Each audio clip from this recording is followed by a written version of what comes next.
नमस्कार। फिर से हाजिर हूं एक नई कहानी के साथ में। मैं हूं राज। आप देख रहे हैं हाईवे 33। दोस्तों, आज की कहानी जो हमें भेजे हैं उनका नाम अक्षय है। अक्षय उत्तर प्रदेश के नोएडा में रहते हैं, काम करते हैं। और ये कहानी तब की है जब उनकी नई नई शादी हुई थी। शादी तो उनकी गांव में हुई थी, बिहार के रहने वाले थे। और ये जो बात हुई थी 2010 की। शादी उनकी गांव में हुई और उसके बाद कुछ दिन अपने गांव पर रहे और इसके बाद अपनी पत्नी को लेकर के नोएडा लौट आए थे अपने फ्लैट में। अब इस बात को जब पत्नी को लेकर के आए तो 3 महीना हो चुके थे और 3 महीने के बाद वो अपने ऑफिस में काम कर रहे थे। और जब घर लौट के आए तो एक दुखद समाचार मिला। जब घर में आए तो पत्नी रो रही थी।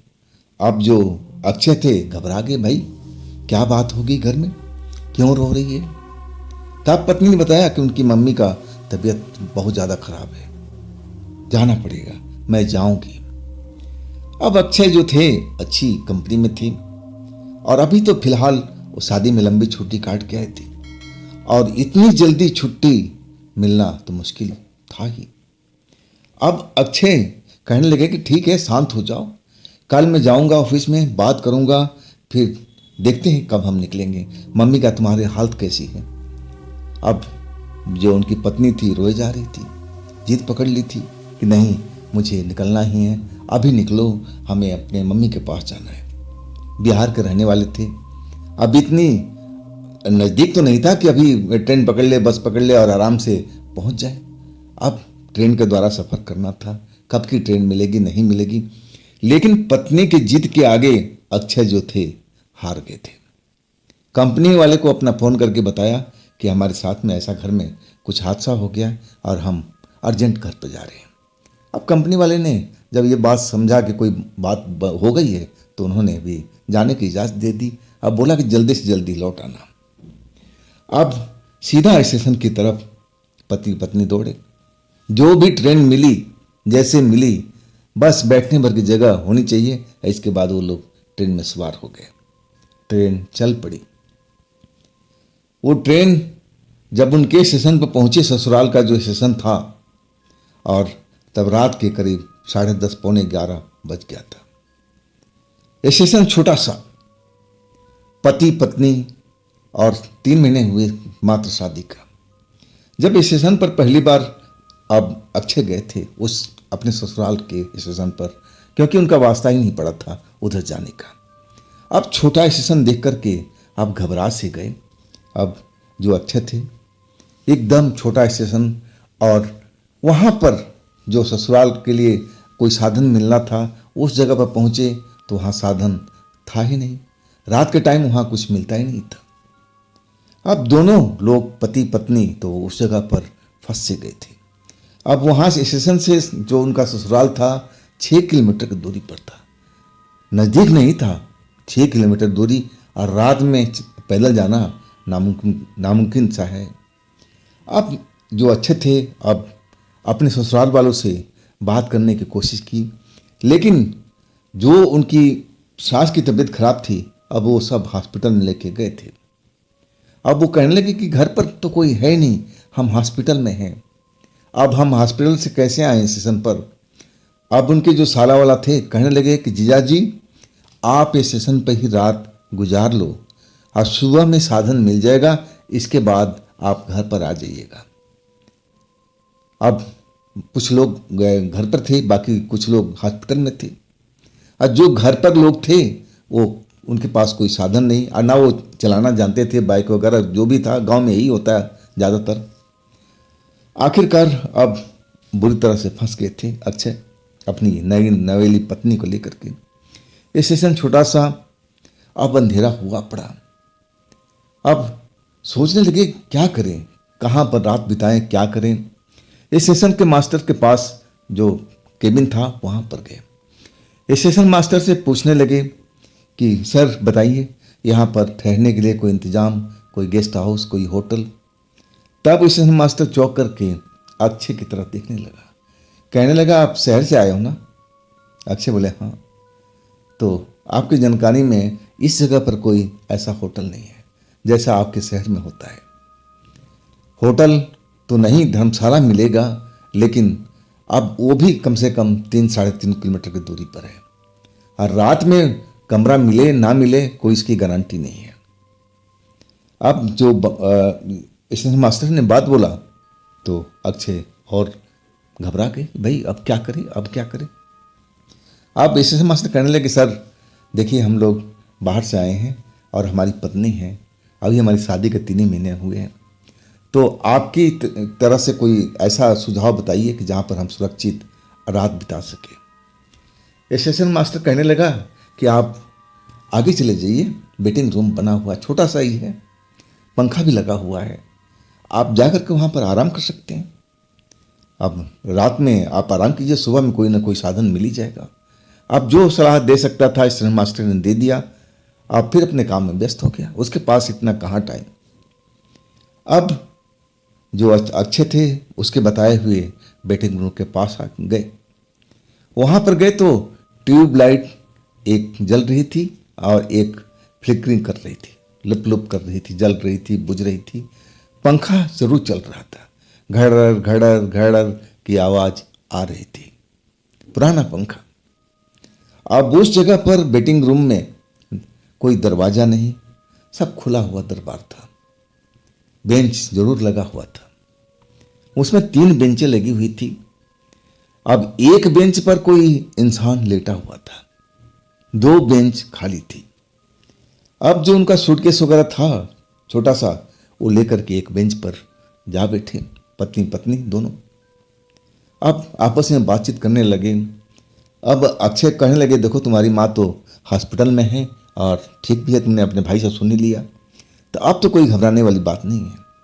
सुबह में जैसे ही हम लोग उठेंगे साधन कोई ना कोई मिल जाएगा, और तब तक रात हम यहाँ बिता लेते हैं। अब जो उनकी पत्नी थी वो भी समझ गई कि हाँ अब तो हमें रात यहीं बिताना पड़ेगा। इसके बाद अक्षय थके हुए थे, उनकी पत्नी भी थकी हुई थी, और बेंच पर बैठे ना तो दोनों को बैठे बैठे ही झपकी आने शुरू हो गई। और कुछ देर के बाद में दोनों के दोनों गहरे नींद में चले गए थे। सूटकेस जरूर अपने पास संभाल कर रखे हुए थे कि कोई चोर उचक्का हाथ ना साफ कर जाए। दोनों के बीच में सूटकेस रखा हुआ, और दोनों अपनी कोहनी टेक करके उसी सूटकेस पर अब बैठे हुए और गहरी नींद में जा चुके थे। कुछ देर के बाद में एहसास होता है किसको? अक्षय को, कि उनके पास में आके कोई खड़ा हो गया है। गहरी नींद में है, अब फिर भी उनको एहसास हो गया कि मेरे पास में आके कोई खड़ा हुआ है। मेरे पास सूटकेस है, उसमें पत्नी के जीवर भी है, कुछ कीमती सामान भी है और पैसे कौड़ी भी रखे हुए हैं। तो अचानक उनकी नींद खुल गई। अब नींद खुली तब पीछे मुड़कर देखते हैं, जहां एहसास हुआ था कि उनके सीट के पीछे आके कोई खड़ा है। अब देखते हैं तो वहां तो कोई नजर ही नहीं आया। हैरान थे, हो सकता है कि मुझे गहरी नींद आ गई हो, सपने में मैंने कुछ ऐसा महसूस किया है। अब कुछ देर देख लिए कि हाँ यहाँ तो कोई है नहीं। अब जो बेंच देखे जहाँ पर कोई लेटा हुआ, अभी भी लेटा हुआ था। हाँ, एक बेंच अभी भी खाली पड़ी थी। पत्नी उनकी गहरी नींद में थी। अब जो अक्षय थे सोना नहीं चाहते थे, क्योंकि उनकी पत्नी गहरी नींद में थी और वो भी सो गए तो देखभाल कौन करेगा। अब वो बैठे ऊँघते रहे। अब नींद का ऐसा झोंका होता है कि बर्दाश्त नहीं हो पाता। अब वही अक्षय के साथ हुआ। कुछ ही देर के बाद फिर गहरी नींद में चले गए। इस बार फिर जैसे लगा कि उनके कंधे पर कोई हाथ रखा। अब जैसे ही हाथ का एहसास हुआ, वो पलट करके देखे, आंखें खोली तो देख रहे हैं कि एक बूढ़ा सा आदमी उनके सीट के पीछे खड़ा हुआ है। उनके कंधे पर हाथ रखा हुआ है, लेकिन उसकी नजरें जो है उनकी बीबी के ऊपर में है। गंदा कपड़ा पहने हुए, मैला कुचैला कपड़ा पहने हुए, और उम्र भी 50-55 के आसपास रही होगी। सर के बाल बिल्कुल सफ़ेद थे, दाढ़ी है, देखने में कमजोर लग रहा है और घूरे जा रहा है। किसको? तो अक्षय की पत्नी को। एक हाथ कंधे पर अक्षय के रखा हुआ है। अब जो अक्षय देखे क्या रही, तो बुजुर्ग आदमी है और हमारे कंधे पर हाथ रखा हुआ है, सीट के पीछे खड़ा है और घूर रहा मेरी पत्नी को। अब वो खांसते हुए, अब जैसे अक्षय ने उस बूढ़े बुजुर्ग को बोले, बाबा आप पीछे क्या कर रहे हैं? उधर बेंच है ना, खाली बेंच है, अगर आपको आराम करना है तो वहाँ चले जाइए, यहाँ से आप हट जाइए, हमारे देखिए मैडम सो रही है और जग न जाए। अब बुजुर्ग समझ करके अक्षय ने सही व्यवहार किया था, लेकिन वो बुजुर्ग हटाए ही नहीं अक्षय की बात सुन करके, जैसे नजर अंदाज कर रहा हो। लगातार नजरें उसकी उनकी पत्नी की तरफ थी, अपनी आंखों से घूरता हुआ जा रहा था। अक्षय जो बात बोल रहे थे उसको सुन ही नहीं रहा था। अब जो कंधा पर हाथ रखा था उसको तो झटक दिए, उसका हाथ अब नीचे आ चुका था, लेकिन अभी भी उसकी परवाह नहीं थी, बस एक टक अक्षय की पत्नी की तरह घूरे जा रहा था। अब अक्षय को गुस्सा आने लगा। फिर वो टोके कि बाबा आपको मैं बड़े शराफत से बोल रहा हूँ कि आप यहाँ से हट जाइए, उस खाली बेंच पर जाके बैठ जाइए, अगर सोना है तो सो जाइए, कोई बोलने वाला नहीं है, लेकिन हमारे पत्नी के पास से आप हट जाइए। 2-3 बार अक्षय बोले, लेकिन वो बुजुर्ग तो जैसे उनकी पत्नी के अब ख्यालों में खोया हुआ है, देखे जा रहा है, मंद मंद मुस्कुरा रहा है बुढ़ापे में। अब अक्षय को गुस्सा आ गया और वो बुजुर्ग को एक बार वार्निंग दी और बोले, देखो बाबा मैं आपसे आखिरी बार बोल रहा हूँ, अगर आप मेरी पत्नी के पास से नहीं हटेंगे तो मैं धक्का दे दूंगा, और इसके बाद आप गिरोगे, क्या होगा अब मुझे परवाह नहीं होगी। ये आखिरी बार आपको बोल रहा हूँ, आप शराफत से आप हट जाइए, जहां जाना है आप निकल जाइए, लेकिन इस जगह से हट जाइए। वो बुजुर्ग अभी भी अब अक्षय की बात को ध्यान नहीं दे रहा है। पत्नी अभी भी गहरी नींद में है, इतना बातचीत हो रहा है लेकिन उसको अभी नींद से होश नहीं आया है, गहरी नींद में चली थी, थकी हारी थी बेचारी। लेकिन जब आखिरी बार भी बोल दिए अक्षय, बुजुर्ग नहीं हटा, अभी भी घूरता जा रहा था उनकी पत्नी को। तब अक्षय को गुस्सा आ गया और उन्होंने उस बुजुर्ग को कंधा को जोर से धक्का दिया कि बाबा भाग जाओ यहाँ से, ना तो मैं हाथ उठा दूंगा, अभी तो धक्का ही दे रहा हूं, नहीं तो मेरा हाथ उठ जाएगा। अब बुजुर्ग जब धक्का दिए तो बुजुर्ग लड़खड़ा गया और गिरते गिरते अपने आप को संभाला। आज तब पहली बार अक्षय की तरफ मुड़ करके देखा, उसकी आंखों में एक अलग जैसे रोशनी सी निकल रही हो, लाल लाल अब रोशनी जैसे बल्ब जल रहा हो, ऐसा महसूस हो रहा था। अब ऐसी खतरनाक आंखें देख करके जो अक्षय थे वो तो एकदम चौंक से गए, घबरा गए कि अरे देखने में बुजुर्ग 55-60 साल का ऐसा लग रहा है, लेकिन आंखें इसकी जल क्यों रही है, इसमें ये अलग से रोशनी कैसे नजर आ रही, चमक कैसे रही है। अब वो बुजुर्ग जो था खा जाने वाली नजरों से अब अक्षय की तरफ देख रहा था। अक्षय एकदम शांत हो गए, उसका चेहरा देख करके, उसकी सबसे बड़ी आंखें देख करके। अब वो समझ नहीं पा रहे थे कि कैसा इंसान है भाई, चेहरा तो इंसान की तरह दिख रहा है, देखने में बुजुर्ग है, लेकिन आंखें इसकी इंसान की तरह तो लगी नहीं रही। ये तो कोई लग रहा है कि आंखों में बल्ब फिट किया हुआ रोशनी निकल रही है, क्या हो सकता है भाई ये। अक्षय एकदम घबरा से गए थे, सीट पर बैठे हुए अब कुछ बोल ही नहीं पा रहे थे। और वो बुजुर्ग अब अभी भी अब अक्षय की तरफ देख रहा है गुस्से में। अब अक्षय कुछ बोल नहीं पा रहे थे और तब तक बुजुर्ग अपनी सर अब उनकी पत्नी की तरफ घुमाया और एक नज़र देख करके और आगे की तरफ बढ़ने लगा जिधर खाली बेंच पड़ा हुआ था। और उसके बाद बाहर निकलने का वो प्लेटफार्म आ जाता था और वो खाली बेंच पर नहीं बैठा, सीधा प्लेटफार्म की तरफ चलता चला गया। अक्षय देख रहे थे। अब जब चला गया तब उन्होंने चैन की सांस लिया। पत्नी अभी भी उनकी सो रही थी, लेकिन उनके दिल जो धड़कन था बढ़ चुका था। ऐसे इंसान को वो पहली बार देखे थे, जिसकी आंखें रात में चमकती हो, वो भी लाल रंग की। अब यही सब सोच रहे थे कि भाई कैसा इंसान हो सकता है, ये क्या हो सकता है। अब बेंच पर जो देखे दूसरी साइड में जो एक इंसान सो रहा था, तब उनको देख करके हैरानी हुई, यह कि उस बेंच पर कोई था ही नहीं। तो इसका मतलब वही आदमी, वही बुजुर्ग उस अधेड़ व्यक्ति, बुजुर्ग व्यक्ति की आंखें देख करके अब वो समझ नहीं पा रहे थे कि ये कैसा इंसान है, और सबसे घबराए हुए थे कि उनकी पत्नी की तरफ क्यों देख रहा था। वो भी घूर घूर करके और देख देख करके मुस्कुरा रहा था। क्या मतलब इसका। लेकिन जब वो प्लेटफार्म साइड में चला गया, जब नज़र नहीं आया, तो आखिरकार उनकी बेंच पर ध्यान गई। बेंच पर ध्यान गई तो वहाँ पर कोई इंसान सो ही नहीं रहा था।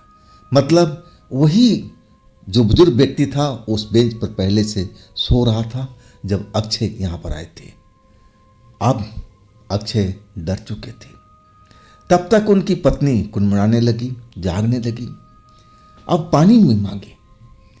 पानी अब अपने बैग से निकाल करके अक्षय ने बोतल पकड़ा दिया। अब बोले कि पानी पी लो। अब वो बिना आँख खोले हुए ढक्कन खोल करके पानी पीने लगी।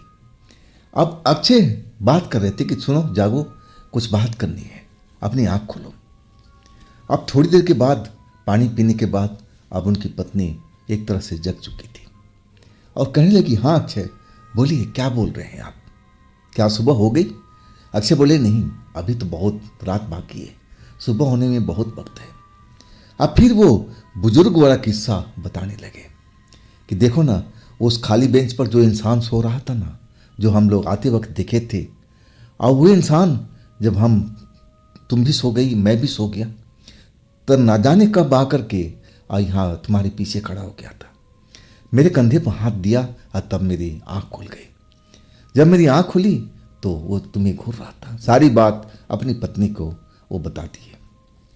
अब पत्नी ज़्यादा अब इस बात को सीरियस लिया नहीं। अब कहने लगी, बुजुर्ग व्यक्ति होगा, दिखाई नहीं देता होगा कुछ, अब बुजुर्ग क्या कर लेगा मेरे को देख करके। आप ही सोचो अक्षय, जवान होता तो चलो मान लेते हैं कि हमारे साथ छेड़खानी करने के लिए आया है, कोई और बात के लिए, लेकिन उस बुजुर्ग व्यक्ति क्या कर लेगा। अरे छोड़ो ना अक्षय, आप आराम से रहो, रात हम बिताते हैं और सुबह हम लोग चलेंगे। अब उनकी पत्नी फिर नींद में उगने लगी।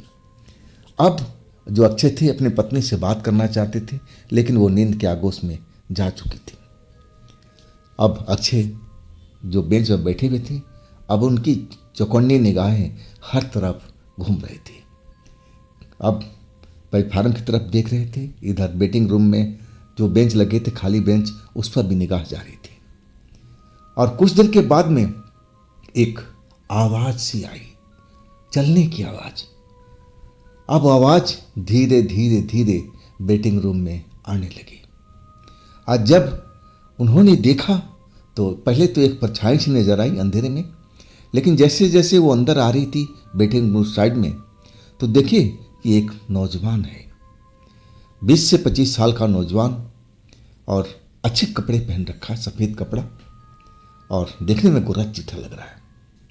हाथ में कोई सामान नहीं, आज सीधा आ करके जो खाली बेंच था जिस पर वो बुजुर्ग बैठा सोया हुआ था, और उस पर आकर के वो बैठ गया। अब जो अक्षय थे अब थोड़ा घबरा से गए कि अरे भाई, अभी कोई ट्रेन यहाँ रुकी नहीं, ना कोई आई ना गई, तो ये व्यक्ति, ये युवक कहाँ से आया और इसका यहाँ पर आने का मतलब क्या है। अब एक तरह से अक्षय डरे हुए थे। अब अपने मन में विचार अब तरह तरह का उनके आ रहा था और डरे हुए थे, घबरा रहे थे। लेकिन वो जो नौजवान था ना, आकर के पहले तो बैठ गया बेंच पर, अब फिर उनकी तरफ देखने लगा। पत्नी उनकी आंखें बंद करके लेटी हुई, ट्यूबलाइट जो एक जगमगा रही थी, लुप लुप कर रही थी, और अचानक जैसे उसमें जान आ गई हो और वो जल गई। अब उस जगह पर रोशनी अच्छी खासी हो गई थी। अब रोशनी के अंदर में जब उस व्यक्ति का, वो लड़के का जो शक्ल देखा, तो अंदाज़ा लगा लिया कि इसका ज़्यादा उम्र नहीं है, 20 से 25 साल के अंदर ये युवक है जो आकर के अभी भी बैठा है। अब वो युवक ना तो इनको तरफ कोई बात कर रहा है और ना कोई टोक रहा है। अपनी जो बेंच है उस पर आकर मज़े से बैठा हुआ है और कभी कभी निगाहें अब इनकी तरफ, इनकी पत्नी की तरफ और इनकी तरफ, अच्छे की तरफ कर लेता था। अब फिर अपनी निगाहें घुमा लेता था, जैसे उसको परवाह नहीं कि यहाँ पर कौन कौन है। अब अक्षय डरे हुए थे, आंखों में नींद आ रही थी लेकिन सोना नहीं चाहते थे। लेकिन कब तक नींद पर कंट्रोल करेंगे अब उनको लग नहीं रहा था। बार बार आंखों में नींद आ रही थी, आंखें भारी हो रही थी। अब पत्नी तो गहरी नींद में थी, सोई हुई थी और कब अक्षय को नींद आ गई उनको मालूम ही नहीं। अब जब उनकी पत्नी के चिल्लाने की आवाज़ आई ना, तब अक्षय की आंख खुली और जैसे ही पत्नी की कानों में आवाज़ पड़ी चिल्लाने की तो अक्षय बेंच से उठकर खड़े हो गए और आंखें जब खोल के देखते हैं तो वही नौजवान सफ़ेद कपड़ों वाला लड़का अब उनकी पत्नी के बेंच के पास में खड़ा है जहाँ पर वो बुजुर्ग खड़ा था और अपना हाथ पत्नी के सर पर रखा हुआ है। पत्नी बार बार उसको हाथ को झटक रही है और चीख रही है, अपना हाथ हटाओ हटाओ। और अक्षय को भी आवाज़ दे रही है, घबरा भी रही, चिल्ला भी रही है। अब ये देख करके अक्षय का खून खौल उठा। ये तो बदतमीजी कर रहा लड़का रात के टाइम में मेरी पत्नी के साथ में। अब अक्षय तो खड़े हो गए और उस लड़के को ललकारा, अरे कौन हो भाई तुम? और तुम मेरी पत्नी के साथ यहाँ बदतमीजी क्या कर रहे हो? जाओ यहाँ से, भाग जाओ, नहीं तो तुम्हारी ऐसी तैसी कर दूंगा। जो भी गुस्से में आया अब अक्षय ने बोल पड़े, लेकिन वो लड़का डरा नहीं बिल्कुल। अब वहीं पर अड़ा हुआ था। अब घबरा करके जो अक्षय की पत्नी थी वो भी खड़ा हो गई, खड़ा होकर के अक्षय के पास चिपक कर खड़ी हो गई। अब वो लड़के का साहस देखो, मियाँ भी खड़े हैं, अब उनके नज़दीक आ जाता है, हाथ पकड़ने की कोशिश कर रहा है अब अक्षय की पत्नी की।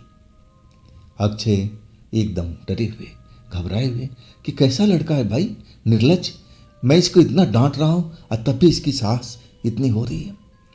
अब जो अक्षय गुस्से में आ गए थे और जैसे वो बूढ़े को धक्का दिया था ना, वैसे उस नौजवान को धक्का दिए, लेकिन उसको ऊपर कोई असर ही नहीं पड़ा। जितनी पावर लगा करके धक्का दिए थे वो नौजवान तो दूर जाके गिरता, लेकिन वो अपनी जगह से हिला तक नहीं। और फिर अपनी जो चेहरा आंखें घुमा कर देखा और जैसे ही आंखों की तरफ अक्षय ने देखा तो उनके तो होश उड़ गए। वही आंखें जो बुजुर्ग की थी और वैसे ही आंखें इस लड़की की थी। जो सफ़ेद कपड़ों में स्मार्ट सा लड़का लग रहा था, गोरा चिट्ठा, उम्र 20-22 या 25 साल की होगी। अब तो अक्षय की हालत खराब, पत्नी का हाथ पकड़ा, अब बोला भाग यहां से, स्टेशन मास्टर के कमरे में चलते हैं दौड़ते हुए। अक्षय बोल रहे हैं, लेकिन तब तक उस लड़के ने और अक्षय की पत्नी का हाथ मजबूती से पकड़ लिया। अक्षय खींच करके भागना चाहते थे कि अपनी पत्नी को लेकर स्टेशन मास्टर के कमरे में चले जाए ताकि उनकी जान बचे।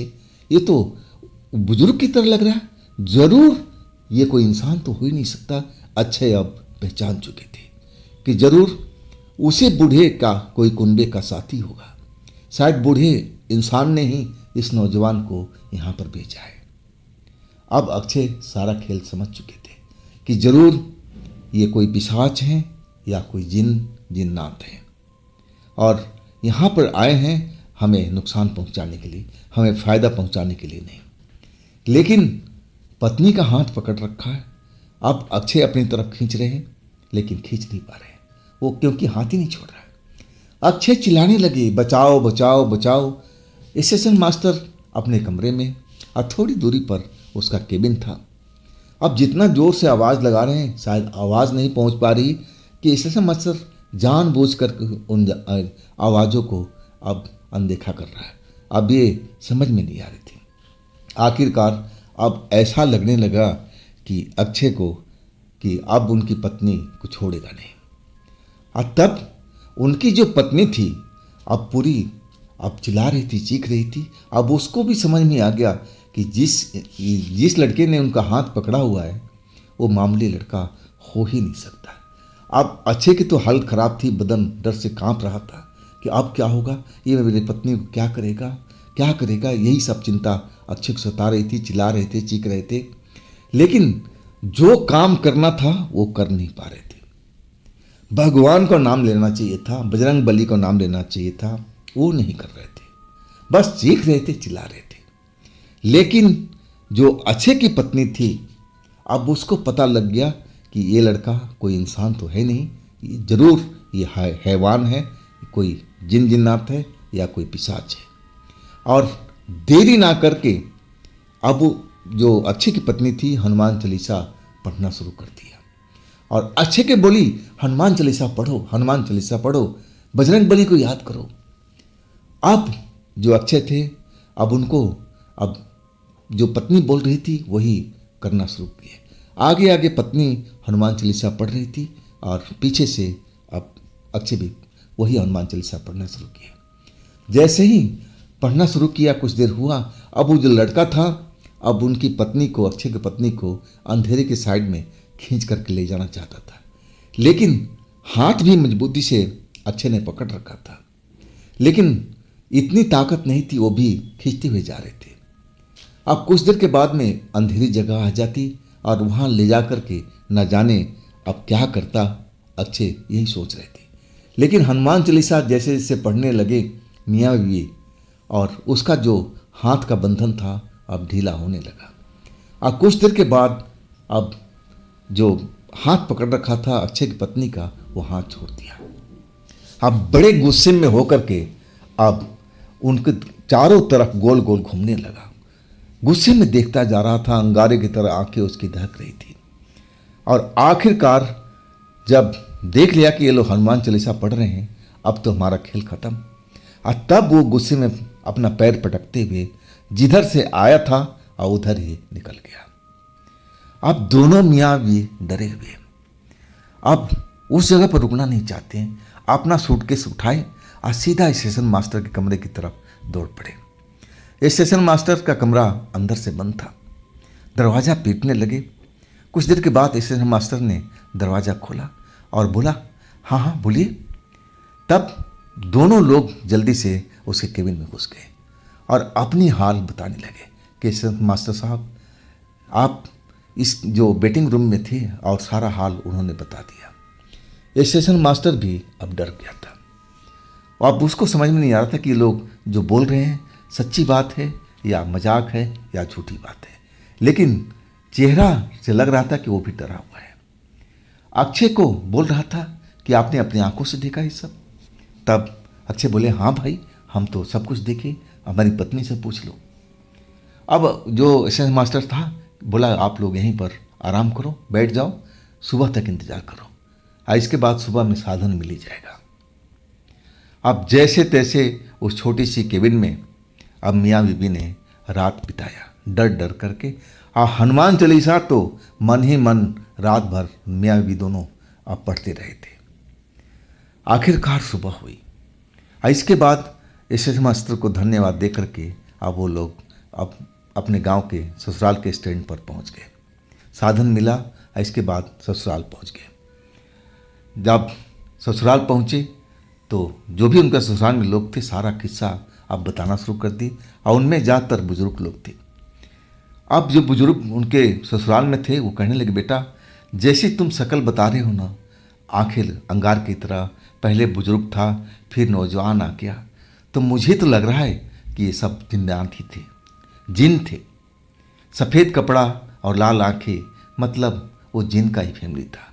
तुमने उस बुजुर्ग जो था उसको तुमने धक्का दिया था और वो चला गया, और इसके बाद अपने किसी जानने वाले को भेज दिया होगा कि जाओ इसको तंग करो, नुकसान पहुंचाओ, और तभी तो वो दूसरा लड़का आया था।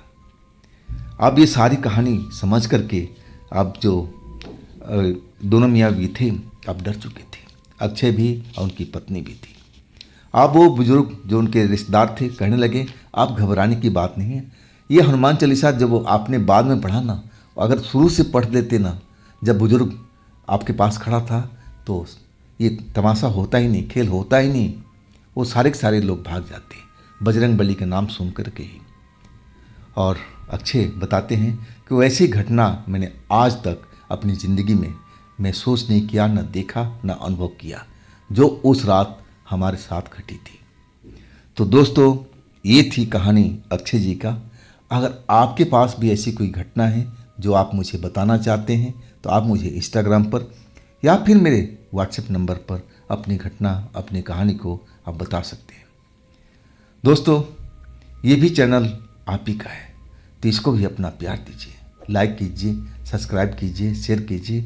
और हाँ दोस्तों, डिस्क्रिप्शन में मैं अपने दूसरे चैनल का लिंक भी दिया हूँ, उसमें भी अच्छी अच्छी कहानी डली हुई है, तो एक बार उन पर भी विजिट कीजिए, उन कहानियों का भी आनंद लीजिए। फिर हम मिलते हैं कल इसी टाइम में। आप लोगों का नमस्कार।